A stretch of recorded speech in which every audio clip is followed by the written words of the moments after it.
ஸ்பெஷலாக ஒரு மசாலா ரெடி பண்ணி உருளைக்கிழங்கு குடமிளகாயை வச்சு இன்றைக்கி சாதம் பண்ண போகிறோம்.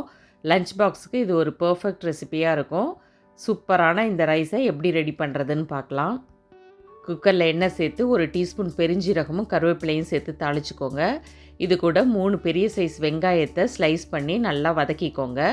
வெங்காயம் நல்லா கலர் சேஞ்ச் ஆகிற வரையும் வதக்கிக்கணும். இது கூட 2 டேபிள் ஸ்பூன் இஞ்சி பூண்டு பேஸ்ட்டு சேர்த்து பச்சை வாசனை போகிற வரையும் வதக்கிக்கோங்க. ஃபஸ்ட் டைம் பார்க்குறவங்களா இருந்தால் சேனலை சப்ஸ்கிரைப் பண்ணிக்கோங்க. உங்கள் ஃபேமிலி அண்ட் ஃப்ரெண்ட்ஸுக்கும் ஷேர் பண்ணிங்கன்னா இந்த ரெசிபியை பார்த்து அவங்களும் ட்ரை பண்ணுவாங்க. இஞ்சி பூண்டு பேஸ்ட்டு பச்சை வாசனை போன பிறகு 2 தக்காளி கட் பண்ணி சேர்த்துக்கோங்க. நல்லா குழைவாகிற வரையும் வதக்கி எடுத்துக்கோங்க. வதங்கின பிறகு 2 உருளைக்கிழங்கை கட் பண்ணி சேர்த்துக்கிறேன். நல்ல பெரிய சைஸ் உருளைக்கிழங்காக இருந்ததுனால நான் 2 உருளைக்கிழங்கு மட்டும் எடுத்துக்கிட்டேன். நல்லா பெரிய பெரிய பீசஸாகவே கட் பண்ணி சேர்த்துக்கோங்க. தேவையான அளவுக்கு உப்பு சேர்த்து நல்லா கலந்து விடுங்க.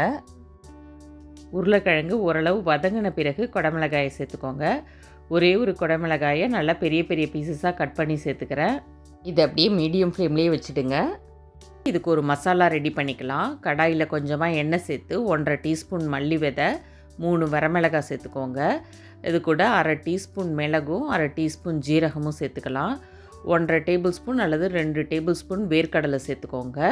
ஒரு 1/2 டீஸ்பூன் வெள்ளை எள்ளு சேர்த்துக்கிறேன். ஒரு பட்டை, 2-3 லவங்கம், கல்பாசி கொஞ்சமாக சேர்த்து எல்லாத்தையும் நல்லா வதக்கிக்கிறேன். நம்ம சேனலில் லஞ்ச் பாக்ஸ் ரெசிபி மட்டும் இல்லாமல் நிறைய ரைஸ் வெரைட்டி, பிரியாணி வெரைட்டிஸ்னு நிறைய வீடியோஸ் அப்லோட் பண்ணியிருக்கேன். அதோட லிங்க் டிஸ்கிரிப்ஷனில் கொடுக்குறேன். கண்டிப்பாக செக் பண்ணி பாருங்கள். உங்கள் எல்லாருக்கும் ரொம்பவே யூஸ்ஃபுல்லாக இருக்கும். இது எல்லாம் நல்லா வறுப்பட்ட பிறகு 1/2 கப் தேங்காய் சேர்த்து இது கூடவே நல்லா பரட்டி விட்டுக்கிறேன். இதை ஒரு 2 நிமிஷம் வறுத்துக்கலாம். ஆறின பிறகு மிக்ஸர் ஜாருக்கு மாற்றி நல்லா பேஸ்ட்டாக அரைச்சிக்கோங்க. கொஞ்சமாக தண்ணி சேர்த்து அரைச்சா போதும். குடமிளகாயெல்லாம் நல்லா வதக்கி விட்ட பிறகு இந்த பேஸ்ட்டை சேர்த்து நல்லா கலந்து விட்டுக்கோங்க. காய்கறி கூட மசாலாவை நல்லா கலந்து விட்ட பிறகு 1 டீஸ்பூன் மஞ்சள் தூள், 1 டீஸ்பூன் மிளகாய் தூள், 1/2 டீஸ்பூன் கரம் மசாலா சேர்த்துக்கோங்க. புதினா இலை இருந்தால் கொஞ்சமாக சேர்த்துக்கோங்க. எல்லாத்தையும் நல்லா மிக்ஸ் பண்ணி விட்டு தேவையான அளவுக்கு தண்ணி சேர்த்துக்கலாம். 1 கப் ரைஸ்க்கு 2 கப் தண்ணிங்கிற அளவுக்கு நான் இதில் சேர்த்துருக்கேன். 1:2 ரேஷியோவில்.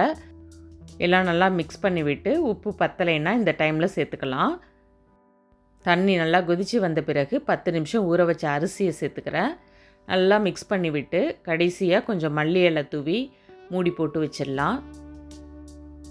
மூடி போடுறதுக்கு முன்னாடி 1 ஸ்பூன் நெய் கூட சேர்த்துக்கலாம். விருப்பப்பட்டால் சேர்த்துக்கோங்க. எல்லாத்தையும் நல்லா மிக்ஸ் பண்ணி விட்டு மூடி வச்சு 2 விசில் வச்சா போதும். 2 விசில் வந்த பிறகு லோ ஃப்ளேமில் 3 மினிட்ஸ்க்கு குக் பண்ணி எடுத்துக்கோங்க. ப்ரெஷர் ரிலீஸ் ஆனதும் ஓப்பன் பண்ணி பார்த்தா நல்லா பர்ஃபெக்டாக பொட்டேட்டோ கேப்சிகம் ரைஸ் ரெடி ஆகிடுச்சு. ட்ரை பண்ணி பார்த்துட்டு எப்படி இருந்ததுங்கிற உங்கள் ஃபீட்பேக்கை கண்டிப்பாக ஷேர் பண்ணுங்கள். Thanks for watching.